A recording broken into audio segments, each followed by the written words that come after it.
بسم اللہ الرحمن الرحیم۔ صبر و حکمت کی پیکر حضرت سلیم رضی اللہ عنہما۔ آج ہم انہی کے بارے میں جانیں گے کہ حضرت سلیم ان خوش قسمت صحابیات میں سے ہیں جنہیں دنیا میں ہی آپ صلی اللہ علیہ وسلم نے جنتی ہونے کی بشارت دے دی تھی۔ بس آپ نے 2 نکاح کیے۔ پہلا نکاح مالک بن نضر سے کیا اور دوسرا نکاح حضرت ابو طلحہ رضی اللہ عنہ سے فرمایا۔ اور آپ لوگ ان کی کیفیت ایمانی دیکھیے کہ اسلام لانے کے بعد سلیم نے مالک کو اسلام کی طرف بہت قائل کیا مگر وہ قائل نہ ہوئے۔ بالآخر آپ رضی اللہ عنہما نے علیحدگی اختیار کر لی، اور جو ابو طلحہ تھے انہی کے قبیلے سے تھے، انہوں نے پیغام نکاح بھیجا تو صرف اس لیے رد فرما دیا کہ وہ مشرک تھے، اور ساتھ ہی پیغام نکاح کی قبولیت کے لیے اسلام کی قبولیت شرط رکھ دی، اور مہر بھی معاف کروا دیا اور کہا کہ میرا مہر اسلام ہے۔ دیکھیے حضرت سلیم پیغام نکاح کے موقع پر حضرت ابو طلحہ کو جس خوبی اور مؤثر انداز سے اسلام کی تبلیغ کی، یہ ان تمام خواتین کے لیے عملی نمونہ ہے جو اپنے شوہروں کو راہ راست پر لانے کے لیے کوشاں ہیں۔ فرمانے لگیں، اے ابو طلحہ، کیا تمہیں معلوم نہیں تم نے ایک ایسی لکڑی کو معبود بنا رکھا ہے جو زمین سے اگی ہے اور اسے فلاں قبیلے کے حبشی شخص نے گھڑا ہے؟ تو ابو طلحہ نے کہا، ہاں میں جانتا ہوں۔ تو حضرت سلیم نے کہا، کیا تمہیں ایسی لکڑی کو پوچھتے ہوئے شرم نہیں آتی؟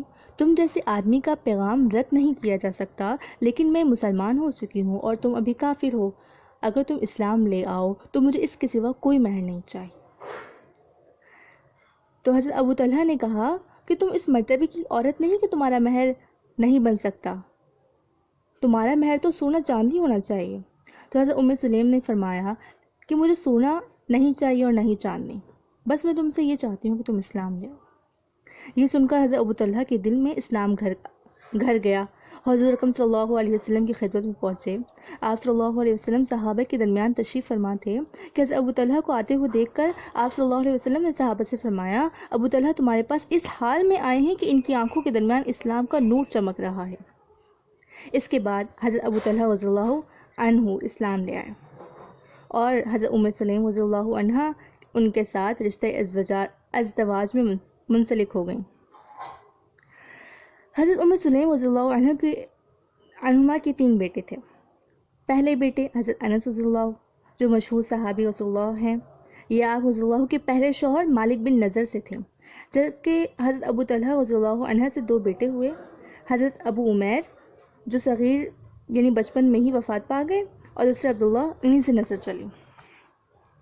چاچا حضرت سلیم کے جب دوسرے بیٹے ابو عمیر کی وفات ہوئی تو دیکھیے اپنے شوہر کو اتنی بڑی غمناک خبر کس انداز سے دیتی ہیں کہ حضرت ابو عمیر سخت بیمار ہیں۔ ایک دن جب حضرت ابو طلحہ کام پر چلے گئے اور اس بیماری میں ابو عمیر کا انتقال ہو گیا، حضرت سلیم نے ان پر کپڑا ڈالا اور جس کوٹری میں انتقال ہوا تھا لاش اسی میں رہنے دی، اور آ کر حضرت ابو طلحہ کے لیے کھانا تیار کرنے لگی۔ حضرت ابو طلحہ روزے تھے تو حضرت سلیم رضی اللہ عنہ نے یہ پسند نہ کیا کہ افطار سے پہلے انہیں سخت غم میں مبتلا کر دیں۔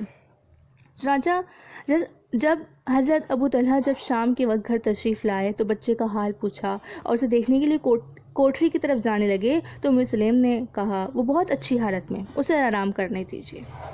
تو حضرت ابو طلحہ لوٹ آئے اور مطمئن ہو کر افطار کرنے لگے۔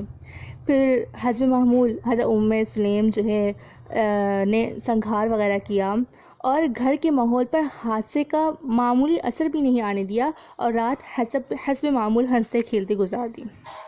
تہجد کے وقت سلیم رضی اللہ عنہما نے حضرت ابو طلحہ سے کہا، ابو طلحہ، فلاں قبیلے کے لوگ بڑے عجیب ہیں، انہوں نے اپنے پڑوسیوں سے کوئی چیز استعمال کرنے کے لیے مانگی، پڑوسیوں نے دے دی، مگر یہ اسے اپنی سمجھ کر بیٹھ گئے، اب وہ اپنی چیز مانگتے ہیں تو یہ ان پر خفا ہوتے ہیں۔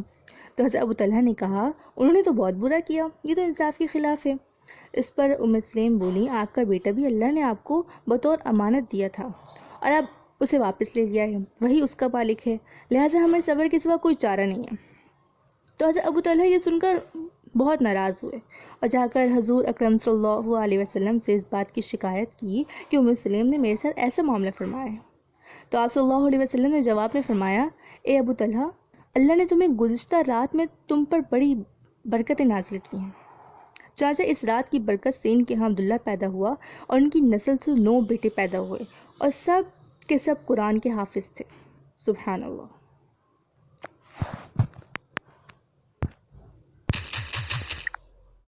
بسم اللہ الرحمن الرحیم. صبر و حکمت کی پیکر حضرت ام سلیم رضی اللہ عنہما.